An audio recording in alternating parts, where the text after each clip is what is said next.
ในខ្ញុំសូមគោរពនឹងជម្រាបសួរក៏ដូចជាស្វាគមន៍មកកាន់សប្តាហ៍ថ្មីនៃកម្មវិធីហុងស៊ុយបែបវិទ្យាសាស្ត្រសប្តាហ៍នេះអស់លោកអ្នកប្រិយមិត្តដែលជា fan របស់កម្មវិធីយើងនឹងបានជួបជាមួយនឹង Master Nali ហើយបន្ទាប់ពីប្រហែលសប្តាហ៍ចុងក្រោយនេះយើងជួបជាមួយនឹងចាគ្រូជំនាញវិជ្ជាហុងស៊ុយមនុស្សចំនួនក្រោយក៏ប៉ុន្តែឥឡូវនេះក៏ជាឱកាសដែលយើងនឹងសួរអ្នកគ្រូថាហេតុអីបានជាបាត់អ្នកគ្រូពីកម្មវិធីយើងប្រហែលសប្តាហ៍ចុងក្រោយនេះអញ្ចឹងសូមស្វាគមន៍អ្នកគ្រូទាំងអស់គ្នាជម្រាបសួរអ្នកគ្រូបានឃើញថាអត់មានវត្តមានរបស់អ្នកគ្រូច្រើនសប្តាហ៍មកហើយមានបងប្អូនរបស់យើងមានចម្ងល់សួរច្រើនមែនតែម្ដងចាអញ្ចឹងមុននឹងឈានដល់ប្រធានបទសប្តាហ៍ថ្មីសំណួរទី1ដែលសំខាន់ហេតុអីបានជាអ្នកគ្រូអត់មានវត្តមាននៅក្នុងកម្មវិធីរបស់យើងបែរជាបងប្អូនអ្នកគ្រូលោកគ្រូដែលជាមនុស្សចំនួនក្រោយទៅវិញចម្លើយទី1គឺរវល់ចាចម្លើយទី2គឺទី1គឺចង់ឲ្យខាងចិនសាយចំនួនថ្មីគាត់អាចបង្ហាញស្នាដៃខ្លួនគាត់ហើយក៏ចង់ឲ្យបងប្អូនប្រជាពលរដ្ឋខ្មែរយើងបានឃើញពីគ្រូហុងស៊ុយចំនួនថ្មីដែលនៅក្រោមការបណ្ដោះបណ្ដាលមក 4-5 ឆ្នាំហើយទម្រាំតែបានចេញចាហើយមួយទៀតក៏ចង់បានបង្ហាញមួយដែរពាក់ព័ន្ធនឹងកុំឲ្យបងប្អូនយល់ច្រឡំថាមានខ្លះមានចិនសាយខ្លះជួនកាលគាត់ថតរូបមួយខ្ញុំមកប៉ោះហើយគាត់ថាគាត់ជាសិស្សចំណិតរបស់ខ្ញុំគាត់ជាចិនសាយនៅស្ថាប័នហើយដើររៀបហុងស៊ុយអីគេពេលមានបញ្ហាវាប៉ះពាល់ដល់ស្ថាប័នទាំងដែលខាងស្ថាប័នអត់បានដឹងរឿងទេហើយក៏គ្រូរបស់ស្ថាប័នតលតែគ្រូដែលខាងស្ថាប័ននឹងបង្ហាញបើថាធ្វើ announcement ដូចថាបង្ហាញនៅក្នុងទូស្គាល់ចេញថាអត់ពិតជាគ្រូរបស់ស្ថាប័នមែនចាតែបើសិនជាអត់មាននៅក្នុងកម្មវិធីហុងស៊ុយវិទ្យាសាស្ត្រឬមួយក៏ក្នុង Master Nali ហុងស៊ុយទេគឺមិនមែនទេចាអញ្ចឹងចំណុចនេះគឺដោយសារមួយរយៈនេះចង់ឲ្យខាងគ្រូចំនួនថ្មីហ្នឹងគឺគាត់បានបង្ហាញមុខនៅលើកញ្ចក់ទូរទស្សន៍ហើយទី1បានពង្វឹកខ្លួនឯងកុំឲ្យខ្លាចទូទស្សន៍កុំឲ្យខ្លាចកាមេរ៉ាចាជួនកាលគាត់អាចថានៅក្រៅអត់អីដល់ពេលទៅចូលនិយាយជីវៈគ្មានទៅអត់រួចចាអញ្ចឹងបានថាអ្នកគ្រូចង់ឲ្យផ្ដល់ឱកាសចាសម្រាប់ជំនាន់ថ្មីដោយសារមួយរយៈចុងក្រោយនេះដោយសារការងារខ្ញុំច្រើនពេកភាគច្រើនខ្ញុំនៅក្រៅច្រើនជាងនៅខ្មែរអញ្ចឹងទៅក៏គិតថាឱកាសខាងចង់ឲ្យខាងគ្រូហុងស៊ុយចំនួនថ្មីគាត់បង្ហាញស្នាដៃម្យ៉ាងទៀតគឺពេលនេះគឺជាឱកាសដែលឲ្យពួកគាត់អាចចាប់យកអ្វីដែលថ្មីរៀនបន្ថែមនិងបង្វឹកបន្ថែមពីចំណេះជំនាញដែលគាត់ចេះស្រាប់ហើយប៉ុន្តែឲ្យគាត់ក្លាហាននៅក្នុងការធ្វើចាពួកកន្លងមកគាត់រៀនបាន 4-5 ឆ្នាំហើយចាអញ្ចឹងដល់ពេលធម្មតាកាលណាដែលយើងរៀនមានតែទ្រឹស្ដីបើសិនជាអត់មានការអនុវត្តអត់មានការចង្អុលបង្ហាញគឺពិបាកចាគឺដូចថាពាក់ព័ន្ធនឹងការយើងរៀនហើយយើងអត់មានគ្រូចង្អុលបង្ហាញគឺយើងពិបាកមិនដឹងថា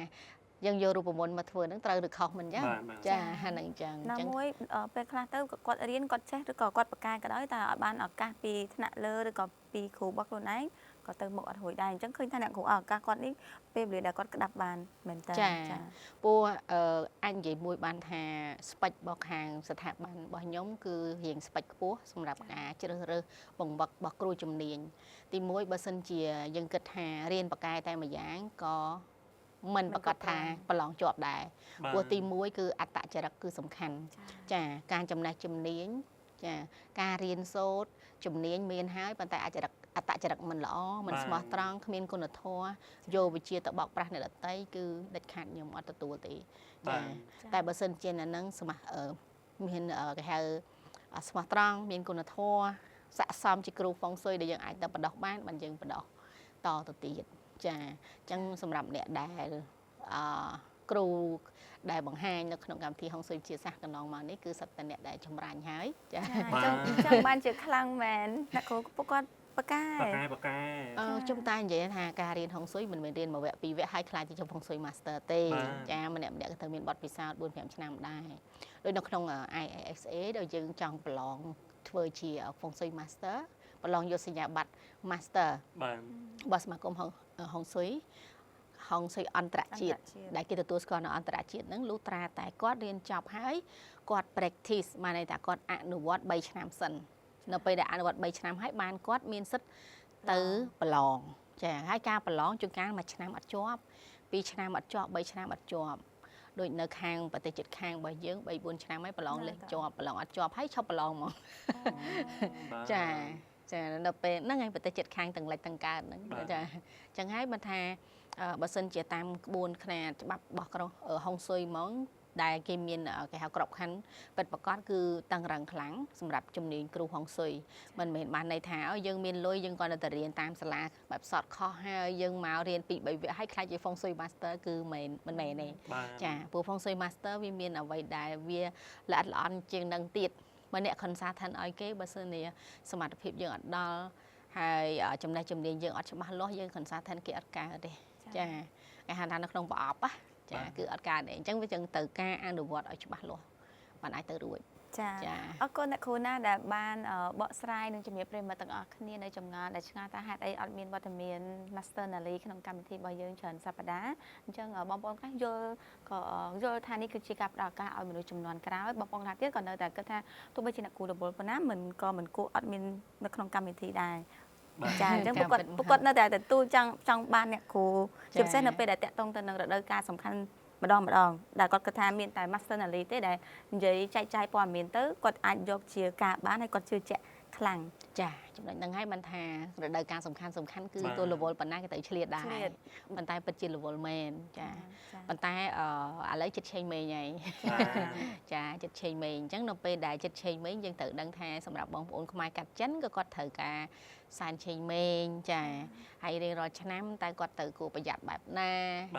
ឬមួយក៏សែនហ្នឹងតែគួរសែនបែបណាល្អហើយតែសែនឆេងមេងហ្នឹងតែជាហុងស៊ុយឬមួយក៏ជាជំនឿសាសនាអ្នកខ្លះក៏មានការវែកញែកអ្នកខ្លះក៏ថាខ្មែរសោះហេតុអីក៏តសែនឆេងមេងខ្មែរសោះហេតុអីក៏ធ្វើម៉ងអញ្ចឹងទៅគឺមានការវែកញែកច្រើនមែនតើអញ្ចឹងថ្ងៃនេះសូមឲ្យអ្នកគ្រូបកស្រាយចំណងហ្នឹងឲ្យអស់តាមរយៈកម្មវិធីយើងបាទដូច្នេះថ្ងៃនេះចង់ឲ្យអ្នកគ្រូបកស្រាយតាក់ទងជាមួយនឹងអត្តន័យជាមួយនឹងថ្ងៃសែនឆេងមេងបាទអត្តន័យនៅថ្ងៃសែនឆេងមេងមានអត្តន័យយ៉ាងណាដែរការពិតទៅការសែនឆេងមេងគឺជាគេហៅរដូវកាលមួយរដូវកាលការសែនឆេងមេងការជួបជុំក្រុមគ្រួសារបាទចាសម្រាប់ជនជាតិចិនចាសែនឆេងមេងគឺជាជំនឿសាសនារបស់ចិនចាអញ្ចឹងហេតុអីបានគេជ្រើសរើសរោនៅក្នុងខែពាក់កណ្ដាលខែ3ទៅដល់ខែ4ហ្នឹងចាដើមខែ4រហូតទៅដល់ពាក់កណ្ដាលខែ4ហ្នឹងដោយសារតែរដូវកាលហ្នឹងពេលវេលាក្នុងខែហ្នឹងគឺរដូវកាលដែលមិនត្រជាក់ហើយក៏មិនក្តៅចាអាកាសធាតុសំខាន់ចាមិនត្រជាក់ហើយក៏មិនក្តៅតែបើសិនជាទៅសានឆេងមេងចំថ្ងៃក្តៅចំកន្លែងវាអត់មានអីសុបាយកន្លែងវាអត់មានដើមឈើចាប៉ុន្តែយើងប្រៀបធៀបមើលនៅចិនជារដូវកាលដែលមិនត្រជាក់ហើយក៏មិនក្តៅជាអាកាសធាតុសមរម្យណាប៉ុន្តែនៅខ្មែរខែចែក្តៅខ្លាំងជុំគ្នាប្រហែលអ្នកជុំគ្នាមួយមនុស្សជាទៀតស្រឡាញ់ប្រហែលអ្នកក៏មិនអាចមានអារម្មណ៍ថាស្រស់ស្រាយបានអញ្ចឹងបញ្ហាកត្តាអាកាសធាតុគឺសំខាន់មែនតើចាអរគុណប្រិយមិត្តទាំងអស់គ្នានេះគ្រាន់តែជាការចាប់ផ្ដើមប៉ុណ្ណោះដោយសាររដូវកាលសែនឆេងមេងគឺសំខាន់អញ្ចឹងថ្ងៃនេះក៏ពេលវេលាដែល Master Nali ទោះបីជាលោករវល់យ៉ាងណាក៏ត្រូវតែមានពេលវេលាបកស្រាយរាល់ចម្ងល់ទាំងអស់របស់បងប្អូនដែលចង់ដឹងនិងចង់ទាញយកប្រយោជន៍ពីរដូវកាលសែនឆេងមេងនេះដែលយើងនឹងធ្វើការបកស្រាយនៅវគ្គបន្ទាប់ពីនេះកម្មវិធីសូមពេលវេលាសម្រាប់បន្តិចសិន